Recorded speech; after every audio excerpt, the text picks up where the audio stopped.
Student आज हम प्रांतीय प्रबंधन के बारे में पढ़ेंगे कि मुग़ल काल जो था, उस मुग़ल काल में मुग़ल शासक जो थे या मुग़ल राजाओं के समय में जो प्रांतीय प्रबंधन जो था वो किस तरह से था या कैसे था। देखिए, पहले मैं प्रांतों को समझाना चाहता हूँ।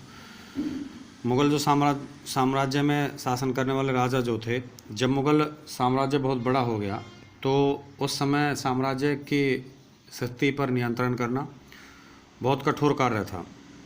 इसलिए शासन करने वाले राजाओं ने क्या कर दिया, अपने साम्राज्यों को जो प्रांतों में विभाजित कर दिया, प्रांतों में बांट दिया। और प्रांतों में विभाजित करने के बाद उनके प्रांतों के अपने अलग अलग अधिकारी जो बना दिए गए, और वो अधिकारी उन प्रांतों में अपनी शांति व्यवस्था बनाए रखने या साम्राज्य चलाते थे। लेकिन प्रांतों में शासन जो भी प्रांतों के सूबेदार जो बनाए जाते थे, इनके द्वारा था। मुग़ल बादशाहों ने प्रांतों में बांटा, प्रांतों से भाग सूबों में उसको विभाजित कर दिया। और जब इन्होंने बांट दिया तो कोई ना कोई वहाँ पर व्यक्ति वहाँ पर साम्राज्य को चलाने के लिए उस जगह उस स्थान पर और शासन व्यवस्था में शांति बनाए रखने के लिए रखा था। तो ये इस तरह से प्रांतों की व्यवस्था की गई थी। अगर बात की जाए तो अकबर के समय के अगर प्रांतों की बात की जाए तो अकबर जो था, अकबर के समय में प्रांतों की संख्या 15 थी। जहांगीर के समय में जो है वो 17 थी। शाहजहाँ के समय में प्रांतों की संख्या 22 हो गई।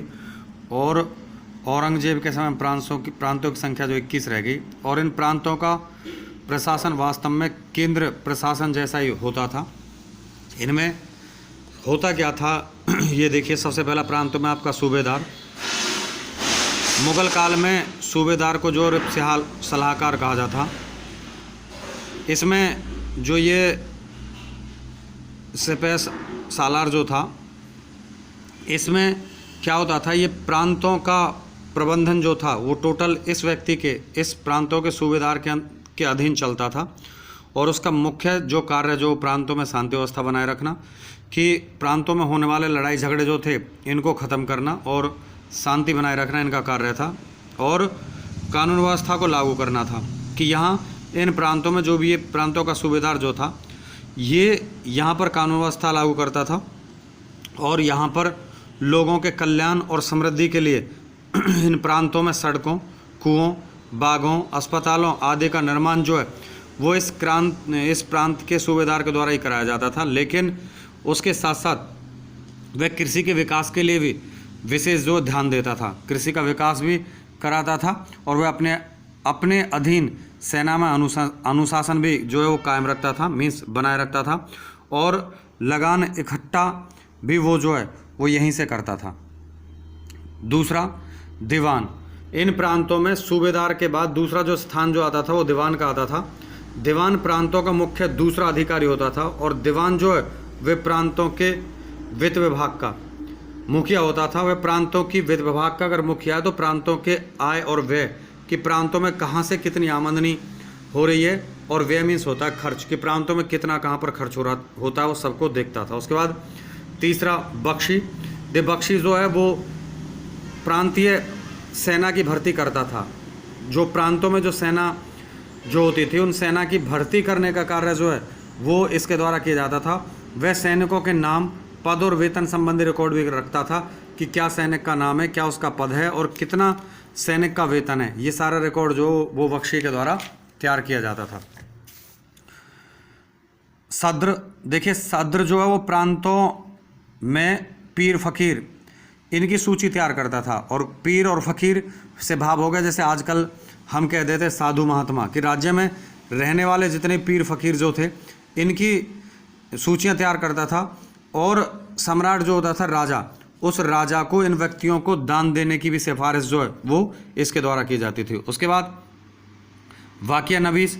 वह प्रांतीय गुप्तचर विभाग का मुखिया होता था। गुप्तचर, वाकिया नवीस जो है वो गुप्तचर विभाग के मुखिया को कहा जाता था।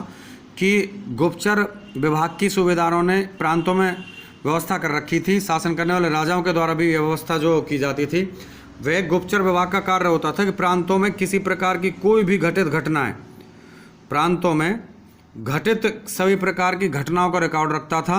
और वह प्रांतों में गुप्तचरों की नियुक्ति करता था। और प्रांतों में गुप्त घटनाओं की जानकारी जो है वो क्या है, बादशाह को देता था। तो वाकिया नवीस जो है, वाकिया नवीस जो है वो गुप्तचर विभाग का मुखिया होता था।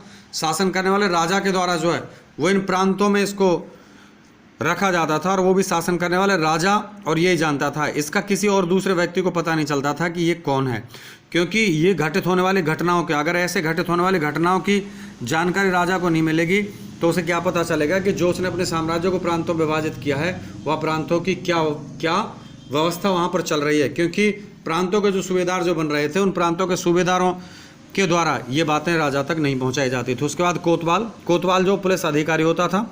अब पुलिस अधिकारी अगर है तो वो शहर जो होता था उसमें शांति व्यवस्था स्थापित करता था और शहर में रहने वाले बदमाश, शराबी और नशीली वस्तु बेचने वाले जो व्यक्ति होते थे इन पर वो कड़ी नज़र रखता था और इसका जो कार्य होता था वो कोतवाल का वो अपराधों को रोकना।